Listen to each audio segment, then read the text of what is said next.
everybody, welcome back to another episode of the Along the Way podcast. My name is Lydia Kyle, and as you can see if you're watching on YouTube, today is the first interview of the season. So before I get started into what I think will actually be probably one of the best interviews that I've done thus far on the podcast, I want to take a moment to thank our sponsor, Jackson & Hyde. You guys are familiar. Jackson & Hyde creates some amazing one-of-a-kind, show-stopping, conversation starter, leather bags, and decor. You guys can check out all of their products and use the code Along the Way to get 20% off your order. Go support that small business. But today, let's focus on the interview and get started.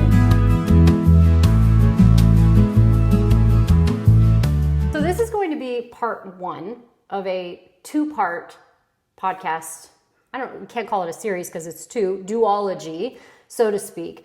For those of you who are watching on YouTube, I haven't been nervous about a episode yet, and this is the first one that I have been nervous about, and I don't think it's because of who you are to the rest of the world. I think it is who you are to me. You are one of my best friends' father. You are someone who's been a part of my life for now over a decade, and I'm excited. So I'm going to give you a chance to introduce yourself to my audience. I'm Joe Martin. I'm a father, I'm a husband, and I'm a retired soldier. Served in the Army for 37 years, had some incredible experiences. Grew up in a town called Dearborn, Michigan. Went to the United States Military Academy. When I graduated from there, I was commissioned.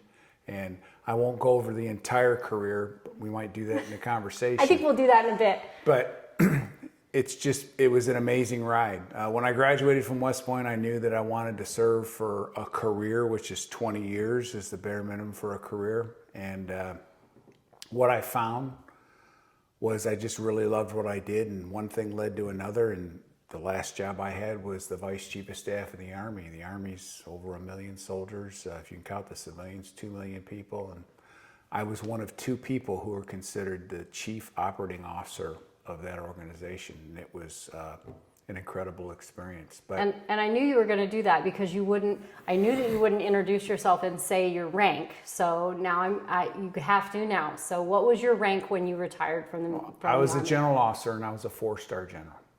That's what that 4-star general to, I think in the circle, your network, I don't know, maybe it doesn't hold like the same kind of awestruck capacity that it holds like for a civilian like myself. But I actually attended, I believe it was your 2-star ceremony. Was it 2-star or 3-star? I think it was 2-star. I think it was 2-star. Am I wrong? It wasn't 2 because that was at Fort Irwin, California. Where was it at, Lydia? It was at. It was here in Texas, and that was at Fort Hood. So that was my 1-star. Was it really? It was. See, and I thought it was 2, and we attended it. So, and I actually remember when your daughter invited us. This was our freshman year, maybe our sophomore year of college. When she invited us to go back home with her to see her family, I am actually not entirely sure that she told us what we were going for. And you know your daughter, so that's probably on par with her. And she's like, yeah, we're just gonna go, and my dad has this ceremony thing going on, and we're gonna go, and we're gonna go to the lake, and it's gonna be great. And we're thinking like, lake? College kids, we'll go to the lake. Next thing we know, we're on a full-blown military base, and we are watching a man that we literally just met like maybe an hour earlier become a general in the United States Army. And we're like, how did we get here? It was for me something that I obviously would have never experienced otherwise. And it was kind of a celebrity moment. I don't know how that makes you feel, but I had never seen anything like that. I can't imagine what your 4-star general ceremony looked like compared to that one, but I don't think I would have ever understood not only the magnitude of your service or any type of service in the military if I had not met your family. So your family has been in my mind for many years, just because you kind of showed me something that I didn't have any capacity to understand before that. So let's backtrack a little bit. You mentioned where you grew up. Did you always want to be in the military? No, I did not.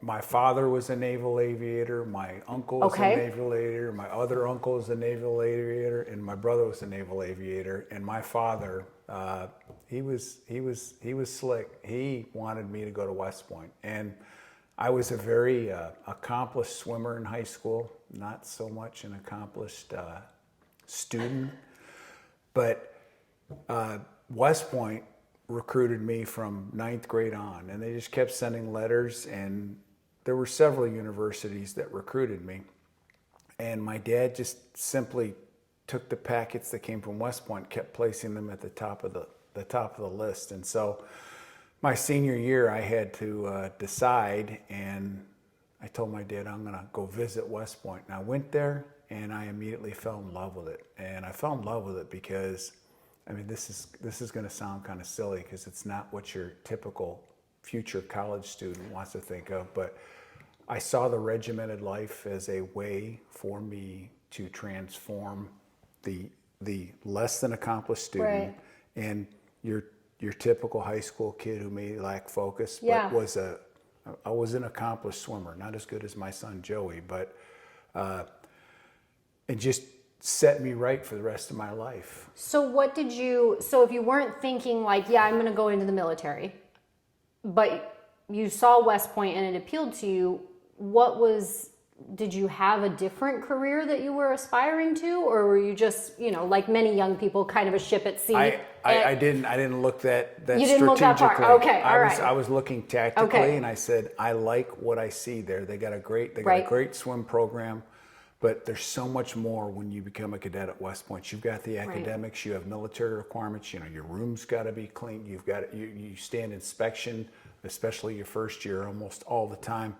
And I saw that as good for me. Right. And so as I went through my career as a cadet at West Point, that's when I fell in love with the military, and I said, I want to do this for a career. And most of my classmates, I'm not criticizing them, but most of my classmates adopted the mantra of, I'm going to serve for 5 years. That's the commitment when you go to West Point. That's what you owe back to the Army, and then move on to something else. And I was one of those guys that said, I want to serve for 20 years because I love the Army. There's so much the Army can provide for people in terms of structure, leading, being led. It's very good for people, and for me it was perfect. I didn't know that. You mentioned it earlier. I didn't know that it's 20 years that is considered to be, you've made the military your career. That's when you can retire. Gotcha. If you serve for 20 years, then you can retire. Right. And for me, I had no idea what rank, what positions of authority, what responsibilities I had. I just said, I'm going to stick around in this organization for 20 years. And one thing led to another, and it was at 37 when I was done. Was there any point, and I do want to go in chronological order, but was there any point in your career that you no longer, like you thought, like, okay, maybe this is enough, like I'm done?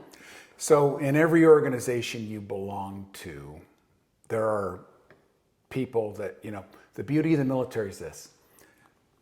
Every year, either your boss leaves, you leave, your subordinate, so it's always changing because people move. Okay, yes. And so there are some times during the course of my career where my boss or my boss's boss just wasn't the role model I was looking for. Right.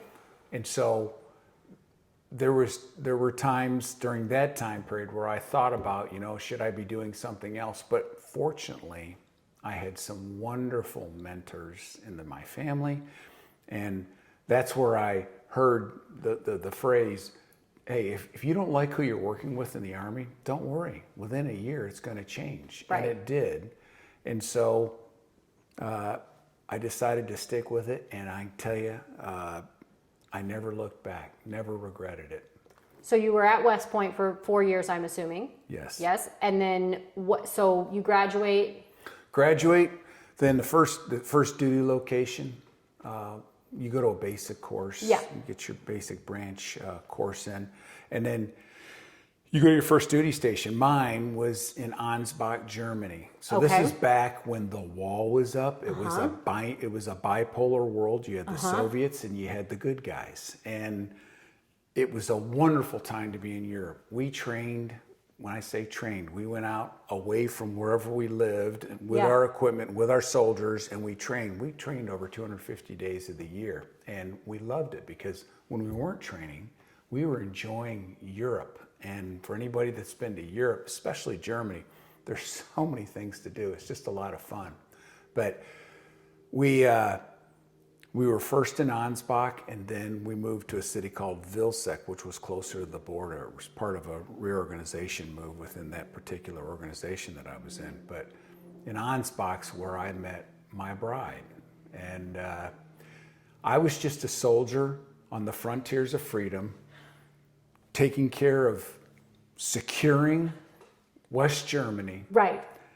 And this And young then lady, here comes Leanne. she comes from the United States, and she comes to visit her older sister. Her older sister's several years older than her.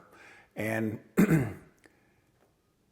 her older sister's married to my very first battalion commander. So I was a lieutenant. I had a boss who was a captain. His boss was a lieutenant colonel. Okay. And the wife of that lieutenant colonel was this young lady's sister. And so The story begins. oh, it's a great story, because I, at that point in my life, was a devout bachelor. I had no interest in committing to anybody else, and it just goes back to the saying that when you meet the right person, that changes everything. And so she came to visit, and we argue about this, not literally argue. We disagree. Yeah. Kenneth and I have differences of opinions In of timing. Yeah. But she came for a couple of weeks, we'll just say that, and she came to visit, and so we spent some time together. And but then she went to Spain with her niece and came back. I saw her for a day or two, and then she went back to the United States. And back then, remember, there was no cell phones, Right. There was no internet, there was no email, and so we just stayed in touch via handwritten letters and phone calls. If you've ever called the United States from Europe, they've got these little odometers on the phone. Okay. And so when you make a local call, this little button clicks once. When you call the United States, it looks like a car that's going 100 miles an hour. And so very structured calls, sometimes notes beforehand.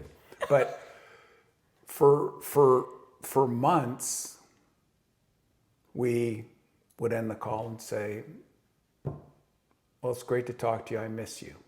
And what I think happened is that was one word that really meant another. So she came back to my, I came back to the United States to go to my sister's wedding in April of 1988.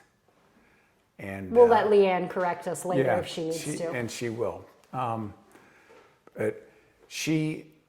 I asked her to come to the wedding with absolutely no intentions of asking her to marry me. And so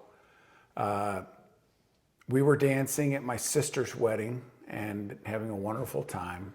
And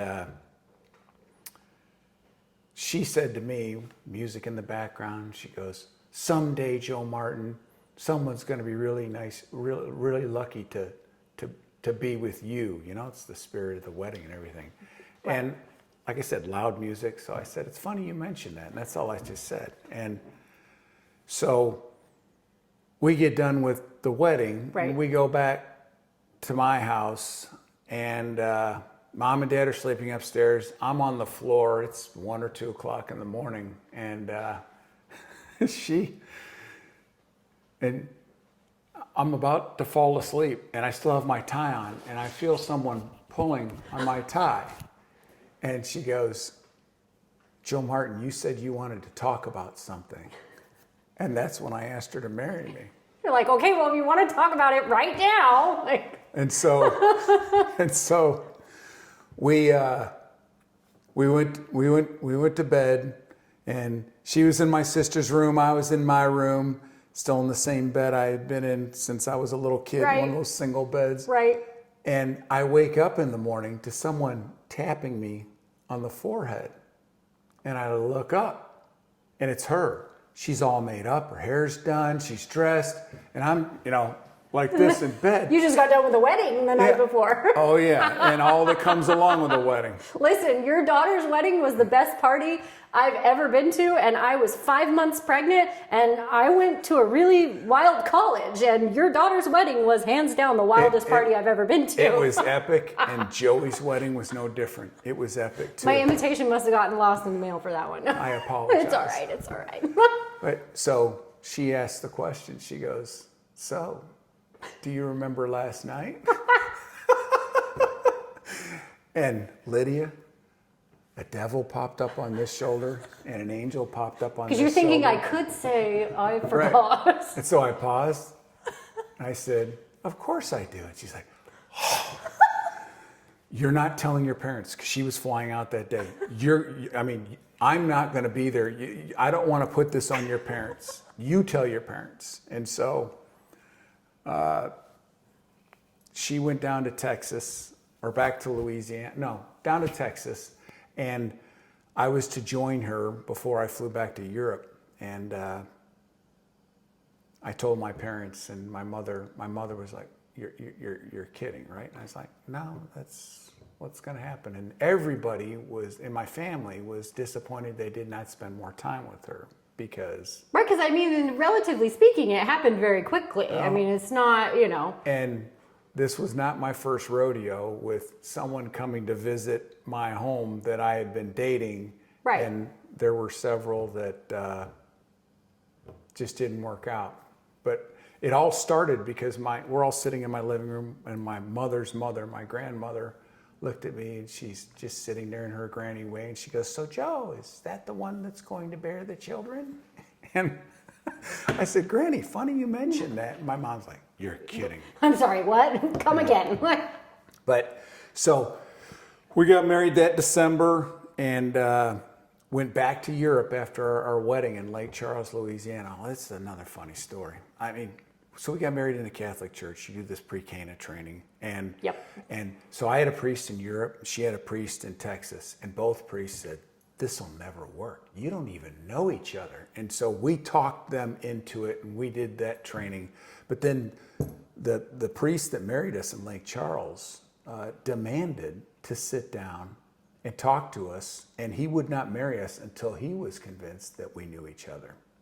And so, okay. I mean, it is fair enough. I mean, I feel like the world might have more sustainable marriages if Right. those who were doing the marrying were adamant about knowing those things. But that meeting happened the day before our wedding. And so think of No the pressure. pressure. No pressure. You're not getting married in my church if I don't think that you're compatible. No, And it's like the worst game show ever. And he was nice. He's like, you can always go to the courthouse to get married, but I'm not going to marry. And so we sat down with him. There was a lot of pressure because he was asking some pretty pointed questions. Yeah. And about an hour and some time into it, he literally went like this, stood up, and he goes, "I've never seen a couple like this. You guys know each other better than any couple I've ever seen. I'll be happy to marry you." And think about it. Handwritten letters, phone calls, Right. structured thought going into developing a relationship that who knew would end up that way. But I think it does kind of make sense, though. Not that this is a podcast about relationships by any means, but I think it does make sense because essentially what you did was you drowned out all the noise that a lot of couples experience. There wasn't the, come meet my parents, we'll do Thanksgiving at so-and-so's house. There wasn't that. It was just you were strictly communicating with each other and only each other. I mean, to me, that makes sense. And I guarantee you there were people that said, "This is crazy, this marriage will never work." I can guarantee you that by the time that I brought her back to Europe, the human landscape within the organization that I was a part of had continued to change. So there were many new people there. And so as I was bringing her back to Europe, the story to these young people that did not know me or did not know her, the story was that I went back to the United States to marry the old battalion commander's wife's little sister. And so they're thinking that I did this. Right. They're thinking I did this out of charity or as a grand ploy. Right. Or for the further development of my career. And then they met her and everybody's doubts were gone. Because I know we're going to get ahead of ourselves here, but she has been, there are people who come to visit us that if I'm here, that's fine, but she's got to be here. Right. When I commanded Fort Riley, Kansas in the 1st Infantry Division, we did it on very short notice. And so to prepare for taking command, and then the unit was going to, the division headquarters was going to deploy to Iraq shortly after that. I left Fort Irwin, California, and left the wonderful task of coordinating the movers and getting ready to move to her so that I could go to Fort Riley to get to know people there, get to understand the mission in Iraq, and just introduce myself to the community. So there's a community event, my second night there. At the community event, because we'd been stationed there a couple of times before, yeah. I can't tell you how many ladies walked up to me and they go, "Oh, so you're the new commanding general. It's so nice to meet you. When does Leanne get here?" And I love that. I do too. She's got an incredible reputation in the Army for being just very generous, being kind, not being the commander's wife, but being the person that wants to help people in an organization. She's just got a great reputation with And that. how long have you guys been married now? It would be 36 years this year. I think that's very close to my parents. What year did you get married? 1988. Okay, my parents were 85, so. Yeah. Yep, okay, all right. And for those that doubted us, guess what? There's still a ring on that finger. Same lady too, so right. no doubts, no doubts. So this may feel like a big jump, like chronologically to you, but I'm being selfish.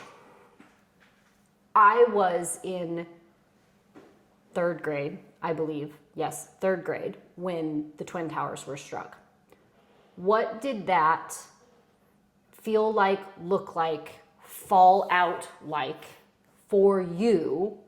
Because subsequently the next, decade of your family's life was very different.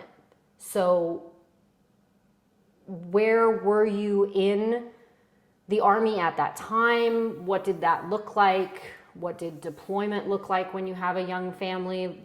I know that might feel like a chronological jump, but again, selfishly, that's a question I have to ask. No, that's fair. I know exactly where I was. I was at Fort Belvoir, Virginia. I was in a classroom in one of their multi-purpose facilities. I was orienting as a new human resource officer at our United States Army Human Resources Command. I'll never forget, we're all sitting in the auditorium, all the newbies in the organization, and a guy named Brigadier General Dorian Anderson was talking to us. And back then, pagers, right. He had a pager and it went off, and he looked at it, put it back on his belt, kept talking to us, and then the pager went off again. And he looked at it and he threw it to his aide and he goes, "Go call this number and find out they've called twice, something's up." And so his aide came back with an ashen face, and he said to all of us, he said, "Apparently a plane has hit one of the Twin Towers in the World Trade Center." And then he kept going. And so, you're speculating in your mind, right. what could that be? And what I'm thinking when I heard that the first time was there was a small privately owned plane that just struck the building, and it's terrible, but things like that happen sometimes. And so then we went into a break, and during the break there was this little snack bar, and above the snack bar was one of those 13-inch TVs, and so everybody's mesmerized on it watching this first tower on fire and noting that that is much bigger than a little plane that hit that Right. thing. And then the second plane hit. And we looked at the people that I was standing next to, we looked at each other and said, we're at war. And so So again, I mean, I was a third grader, and we learned about it, which is, I don't know, to me, it's kind of interesting to look back how we, as children, learned about it, because we were learning about a war as the war was happening. Mm-hmm. So that's kind of a strange experience you're being told about being at war, but the war is so far away that it feels like history, but it's happening right now. Right.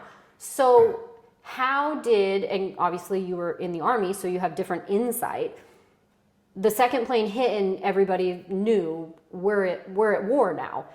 How did you know that this is it? We're at war now. Because I knew that we would respond to that. We were attacked on our soul, and absolutely no indication that would happen, and Right. the country would respond. How and why and where, I had no idea back then. Right. But I was a newly assigned person at the Human Resources Command, and so I was going to be there. That mission wouldn't stop. You'd still have to assign people. There's several Right. different things that organization does for the Army. Those functions would continue to exist, but I knew that when my time came to leave that organization, the next place I'd probably go was to command a battalion. Think of a 1,000 person Right. organization. And that battalion would probably be deployed to somewhere. And once again, when we struck the Twin Towers, we hadn't gone to Afghanistan, we hadn't gone to Iraq. Right. But by the time that I left Human Resources Command, it was about 2 years. During that time period, I was selected for battalion command, and as part of the 4th Infantry Division at Fort Hood, Texas, then called Fort Hood, Texas. I was told which battalion I was going to command, and I knew that division during my tenure as a battalion commander would either be deployed and I would join them, or we would deploy and I would be commanding by the time that they deployed. Well, the former happened. Did you ever think, I hope this isn't an insensitive question, but I'll ask it plainly. When you went into the military, did you ever think you would go to war? You train for that Right. every day. Right. We were in Europe on my first assignment, prepared to fight the Soviet Union and all of its satellite nations in a very large-scale war there. Fortunately, that never happened. We won the Cold War. But before the Twin Towers fell, I was also a staff officer and then commander during Desert Storm. That's another interesting story. But It is, and I apologize for my oversight in that. When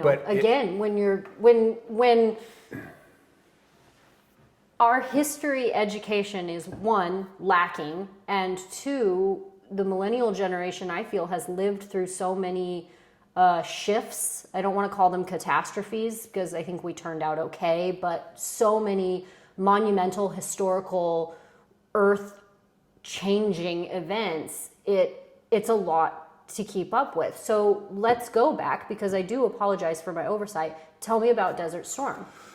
Oh, Desert Storm, we were fairly newly married. That was my second duty station, Fort Riley, Kansas. Okay. And I got there in October of 1990. October of 1990.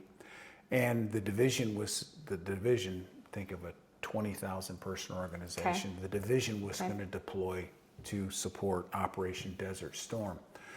And so when you arrive in an organization as an officer, typically you start out as a staff officer unless you've been selected to command a specific organization. And so I was the assistant operations officer. And so I deployed on the advance party, got over to Iraq with the mindset that I was going to be a staff officer for Desert Storm. And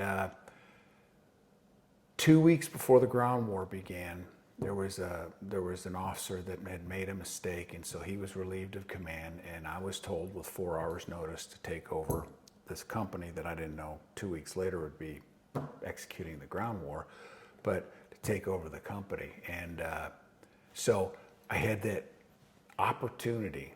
It was a company that needed strong, positive, reinforcing leadership.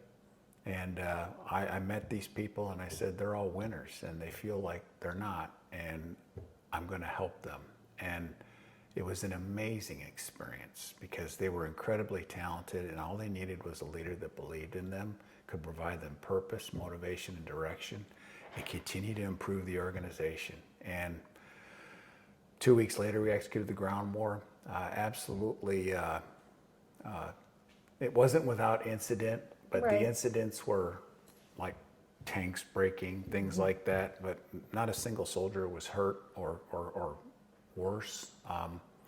And we executed the ground war, and that was an amazing experience, fighting for 100 hours straight. Just think about, you're awake Yeah. and doing something that demanded your complete attention Yeah. for 100 hours. And in my view, I think they executed it just about as well as they could. But that experience, to me, and I think many of my colleagues, was, okay, that's the one time in our career we'll go to war. Right. And so that was the mindset. And since the fall of the Soviet Union, the wall coming down, Desert Storm happening, the Army was in a process of a mini transformation where they were getting smaller and structuring themselves to be able to meet the global geostrategic requirements of this country in a new era after the Soviet Union, after what we did in Desert Storm. And so I don't think anybody saw what happened in 2001 is happening, but for all those people that regretted that they didn't get the great opportunity to test their own mettle and see what the Army was capable of in combat, who missed Desert Storm, there were plenty of opportunities beyond that point. I mean, I've been to combat 5 times. I commanded in combat at 4 different levels 4 times. And What does it feel like? So if I had to describe you to someone, my perception of you is you're cool as a cucumber. Like, you're just, there's not a lot that gets you riled, and I think that's a wonderful quality. What does it feel like to walk into a combat zone? Number one, you have full faith and confidence that your organization that you are leading and Yeah. have led can do the mission that they'll be asked to do. And you've got to keep that. Don't ask my wife if I'm cool as a cucumber all the time. 'Cause she'll have a Well, different I mean, answer for you. I think that's relative, but I mean, a civilian, and I'll speak for myself. I can't imagine what it's like to walk into a war zone. Yeah. I mean, I could sit here and I could come up with some weird, fantastical figment of my imagination, but Lord willing, that will never be a part of my life. Yeah. And yet, I think it's something that, for the elite few that have experienced that, I think it has to affect everyone individually in some way. It does, but most people who have done what I have done and do what my son Joey does in the Army, it's what they do. Right. And they're resilient, and when they're lacking resiliency, they either know how to cope with that or they know who to go to cope with that. But there are times when the organizations that I've commanded in combat faced significant adversity, and I always saw my role as that person to make sure that the organization stayed on point and could move forward. And that, in some cases, that's when we lost soldiers in combat. And I've had one chaplain that looked at me and said that I would have a problem later on in my life because I never cried. And I would tell him, every time he brought that point up, that there's no time to cry when you're leading soldiers in combat. And I don't criticize anybody who does, but for me, I saw it as really important that you're there as a leader. There's this magical thing that happens in combat, and it'll happen in other places, but it's not as pronounced. But in combat, you can see it if you're looking for it. It's this phenomenon where an organization experiences adversity, and you can literally watch subordinates of leaders look to that leader to set the tone as a bellwether as to how this organization is going to move beyond this adversity. I've told this to business leaders. I've told this to students in one of the leadership development courses that I work with now.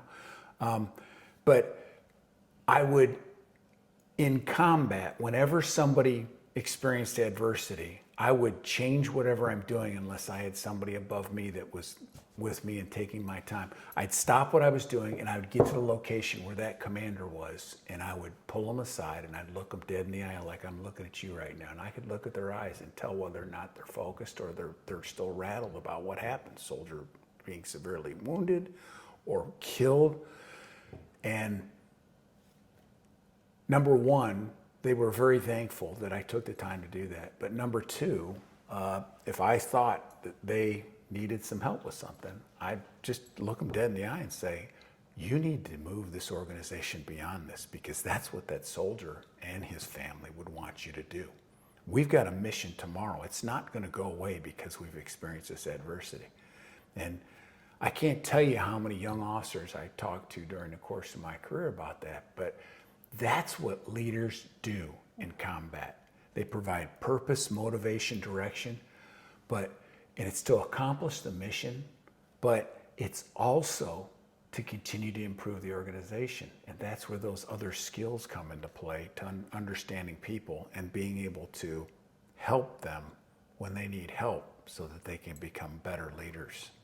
Yeah, I think the understanding people part and the impact that you have on other people probably had profound impact on your trajectory in your career as well. I mean, not everybody understands people. I think it can be learned to an extent. I think it's a lot a personality thing. Some people can read a situation very well, other people not so much. And so I think that's probably a gift that you were given to be able to do that in those situations. I don't know if there's a direct correlation to your trajectory, but I can tell you there's an absolute direct correlation to a gift you'll be given for the rest of your life. I'm going to give you an example of this. All right. I commanded a battalion from 2003 to 2005. That's 20 years ago. And one of the soldiers that was in that battalion, out of the blue, contacted Leanne, the connector, Right, and said he had something for me. He was part of an organization that made up coffee cups, and he sent me a coffee cup, and he just thanked me for my leadership back then. I've had guys walk up to me and gals walk up to me at conferences and symposiums and literally pull me aside and say, I just want you to know what impact you had on me when you led me, because I always thought you cared about me. And I didn't do what I did to elicit that response years or decades later. But that makes my year when someone walks up and says that. It's just, that's what leaders can't underestimate, the power of their ability to connect to the people they're leading. And the one thing I learned early on is each person's different. It's not like a radio station. You just can't broadcast to the masses. You've got to, when you have the opportunity, get to know people as intimately as possible, because that creates a relationship and a bond that really never goes away. and I mean, you've come in contact with a lot of people, so to maintain, I guess, how do you maintain the capacity to care? I think it's just in one's nature. I would agree. I think that, I agree. Have you ever read a John Maxwell book? I have not. I would commend it to you and Okay. your audience. Okay. He's written dozens. Okay. But I'm reading John Maxwell. Yeah. Okay. He is, I'd call him a leadership philosopher. Okay. And he's a thought leader in leadership. He's never been in the military. But I'm reading a book right now of his that's on intentionality. And he says to truly, and I'm not going to get the quote right, but to truly make impacts in the world, you've got to quit looking at yourself and understand that the significance of what you do is what you do for others. And in the Army, we call that being a servant leader. Mm-hmm. And if that's what gives you the most gratitude, then you're on a good path. I'll tell you one other story. Okay. It's about gratitude. I'm sorry. I'm kind of down. You have the microphone. But when I was a battalion commander in Baku by Iraq, there were some very dark days. You said, what's it like to be, just the unknown, things happening, not being able to immediately find solutions. It's really hard in an organization. Mm-hmm. Then you put on top of that there's soldiers that are wounded or worse. And there's dark days. And so one of the things I decided to do was when I would see a soldier doing a good thing, I have 3x5 cards in my pocket. I pull out a 3x5 card and I say, "Are you married?" "No, sir, I'm not." "You still in contact with your mother?" "Yes, sir, I am." I'd say, "Give me your mother's address." Or if he said he was married, "Give me your spouse's address." I take that 3x5 card, put it back in my pocket. And that night I'd write a letter on a 3x5 card. Say, "Dear Mrs. So-and-so, today I saw your soldier doing this, and I just want you to know that we couldn't do what we do without your soldier, and you should be very proud of what he or she have done." And I sent it. 2 a day. And when I did it, I was doing it because I was trying to impact others. I was trying to, because news media, just dark things coming out of Iraq. And sent them. And the response was amazing. These mothers, these spouses would write me letters back, which is not what I was trying to solicit, right, telling me how much it meant to know that their soldier was impacting the organization the way that they did. Fast forward, I don't know, a decade and some change in my career. When I was a general officer, the Army sends you to all these schools to improve your leadership, just broaden your horizons intellectually. In one of the courses, there was a guy from the University of Michigan that had written a book and done a study on gratitude and the impact it has on you. And his assertion was this: if you can verbally and then as a preference in a written form express gratitude 3 times a day, it will impact, he had scientific data to back this, your mental welfare, your physical welfare, and well-being. And once again, you never know where things like that take you. But it was, I had no idea of the impact I was having on myself to get through these dark times. Right. And the impact I was having on others by just recognizing someone with a 3x5 card that you could send mail back from combat for free. Just put free mail on top right, postal service got it back. But I sent tons of those cards, and you never know. Yeah, I think the coming outside of yourself, I'm not at all to compare parenting to a combat zone, although there might be a joke there. I think it's similar in the sense that when you look inward, you won't really be that impressed with what you find. But when you're able to look outwards and serve the people, even if they're this tall and in diapers, it gives you purpose. It's something outside of yourself. You're doing the action of writing the 3x5 note card, right? But you're coming outside of yourself. It's not about you. And I think, again, when we look inwards, a lot of times, especially in stressful or unfortunate circumstances, what you find when you look in isn't always very great. And so you got to look out. Yeah, and there's so many filters. In some cases, there's filters of hubris. Some cases, there's filters of humility. But here's what I'll tell you, Mom. There's nothing that Leanne and I are more proud of. People ask me all the time, what's your proudest of accomplishment in the military? It's we, and mostly her when I was deployed, we raised 2 incredible American citizens with Kylie and Joey. We are so proud of who they are. We are so proud of what they've accomplished. We're so proud of who they've married. We're proud. And those investments that you make right now, which may seem like a lot, will deliver dividends that will take you through the rest of your life. And I know you've seen families who didn't take the time to invest or prioritized their efforts and energy elsewhere. And the results, I won't say are predictable, but it's not good usually. Right. What was that like? What was the longest you were deployed for? Approximately. 12 months. And what was that like to be away from your family? Because your children were pretty young. First time I deployed and we had children, it was when I was a battalion commander. And so I left, we got to Fort Hood, and I had to deploy right away. So we got there, I am processed. Yeah. We met the family readiness group, Leanne and I did, and then I left Leanne, Kylie, and Joey in a Hampton Inn in Killeen, Texas. They didn't even know where they're going to live. What was that like?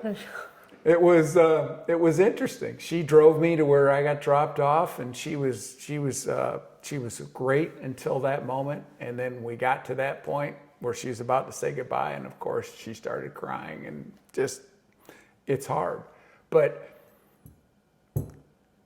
you can't end the adventure without beginning it. And so literally the mantra in the Spouses Network was, you guys just need to deploy. We need to get beyond this preparing to deploy. Rip the Band-Aid off. Because that way we can start counting down. Right. Yes. I felt that way about certain things in our life when it's like the waiting is the worst. Like, I don't care whether it's bad news or good news, just give me something, because being left to my own devices is not good. So I understand. I can't empathize, but I can sympathize with that in that sense. Being deployed and having your children several time zones, several thousand miles away, it brings some hardship, but it also it creates some things that you'll laugh about the rest of your life. I mean, there's a letter that Leanne showed me when I came back home. She didn't bother to send it. Oh, no, because it said, Dad, we need your help. Mom's changed.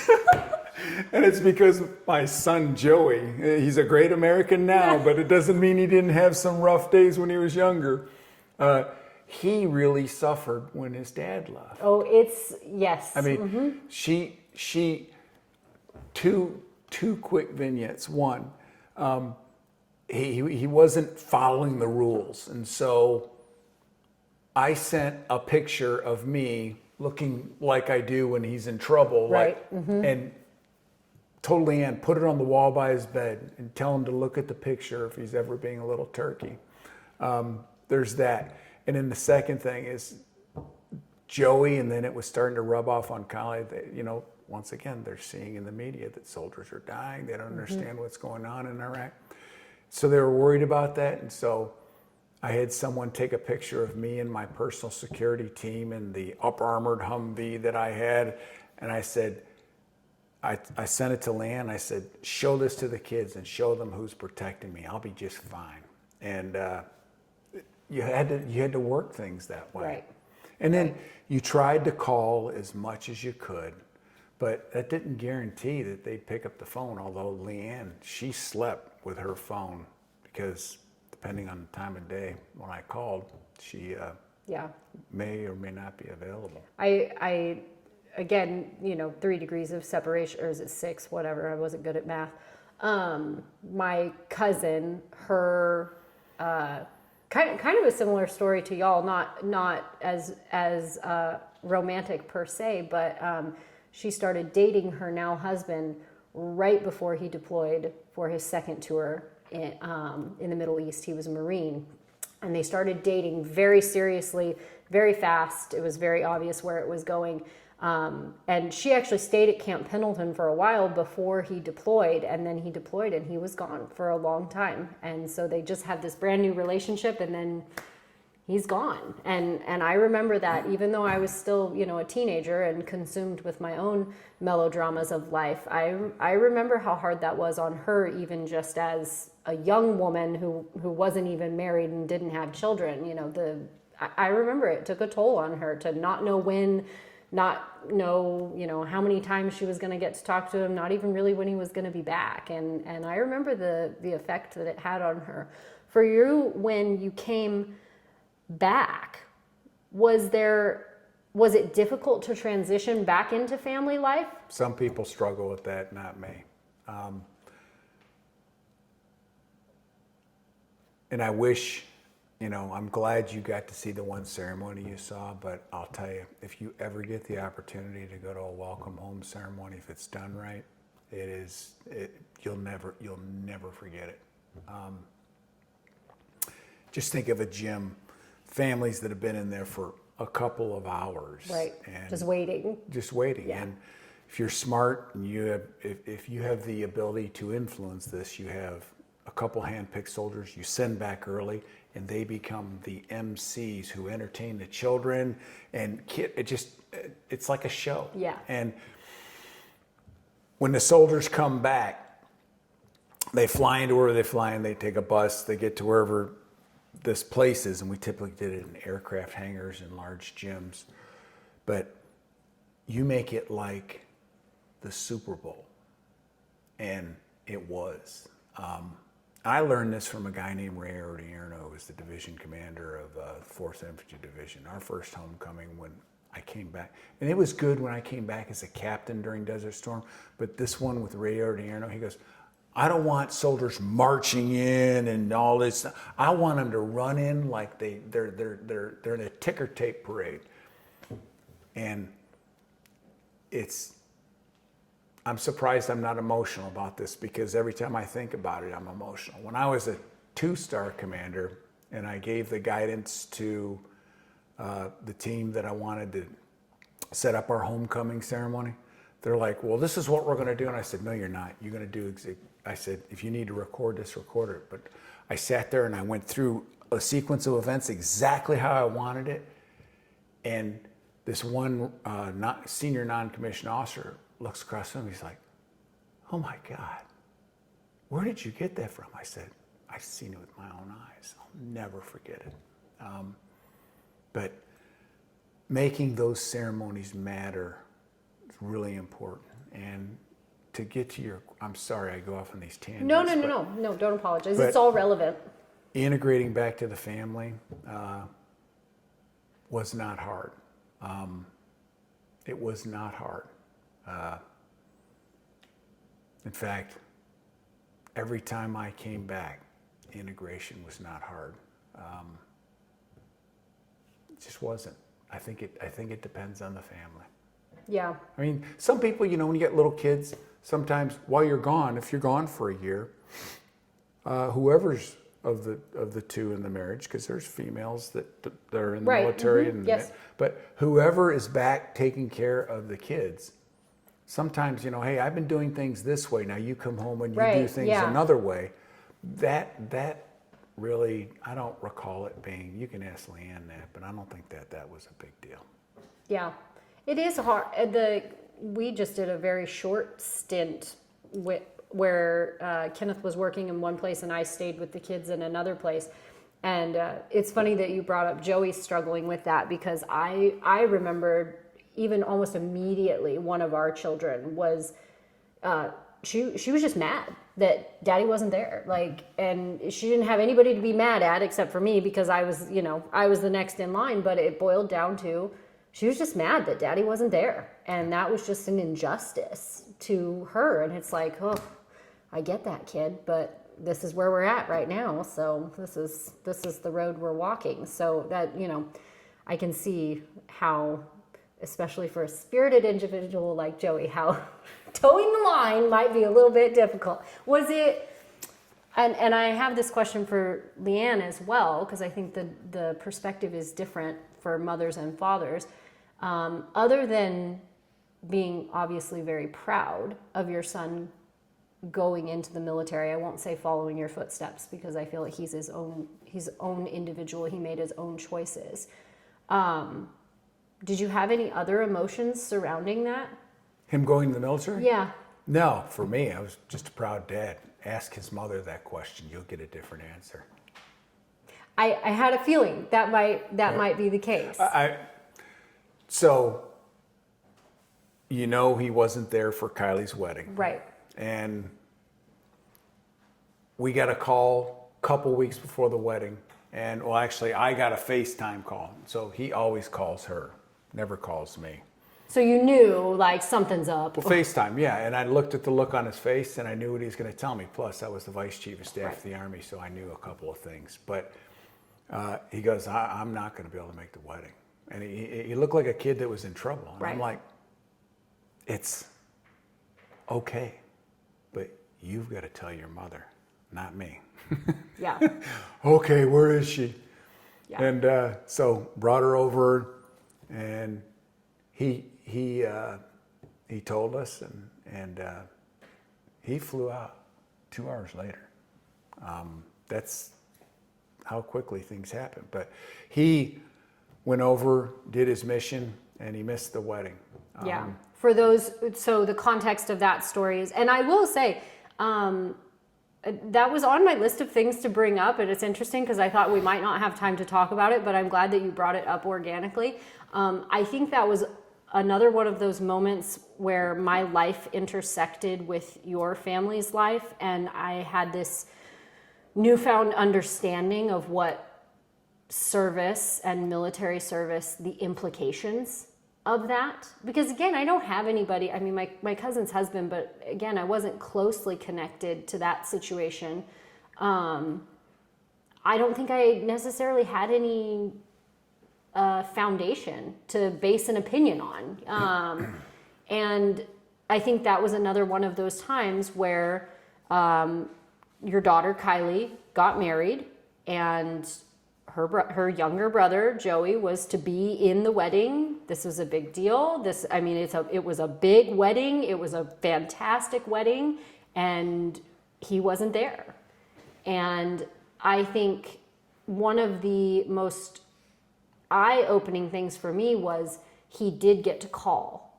You were there. And she wasn't. Well, we all vacated the room. When we knew what was happening, we vacated the room, but the sense of relief that I felt, it dawned on me. And granted, I was 5 months pregnant, so I was maybe a tad emotional. But in the moment, I remember thinking like, oh my God, I can't imagine how they feel right now. I can't imagine how Kylie feels right now, because she was not expecting to hear from him. She'd come to terms with it. The best that you can come to terms with the fact that, my only sibling cannot be at my only wedding because of the choice that he made to serve our country. Like, she'd come to terms with that, and then he was able to call, and it was in that moment that I think I had just kind of a new level of understanding of like, oh, this is what it means. It's not always the sound bites and the snippets and the news, and it's not those things. This is the way that this impacts a family, a nuclear family. And not in a bad way. I mean, it was a good thing. Right. It was a good thing that he was able to call, but it was one of those moments that I had kind of a new level of clarity. The last question that I have for you is, do you have a favorite, whether it's an era or a set of years or moment in your career? Or standout? Maybe not favorite, standout. So I've done a lot of interesting things, and we've taken a lot of time, a lot of your podcast time talking, but I'd probably say hands down it's when I was a battalion commander, because that's where you're the closest. That's the closest you ever be. If you continue to move on, you get further and further and further away. But I used many tricks that I learned in battalion command as I continued to move further to maintain contact with soldiers at the point of reality. Yeah. But when you're a battalion commander, 1,000-person organization or so, you have a chance to become intimately involved with people in that organization, should you choose to do that. Right. And it was amazing. And like I said, I've got people that write me from that organization or reach out to me, and it was impactful and really set the tone for the way that I commanded at the next 2 levels, and the way that I dealt with people when I was serving in the Pentagon at the 3 and 4 star level. I think it all matters. Yeah. It's amazing when you walk into a room of people, even if you're a 4-star general, you've never seen them before, and take a moment to understand what they do and tell them why they matter to the Army. Right. It goes a long way. Yeah. It goes a long way. I think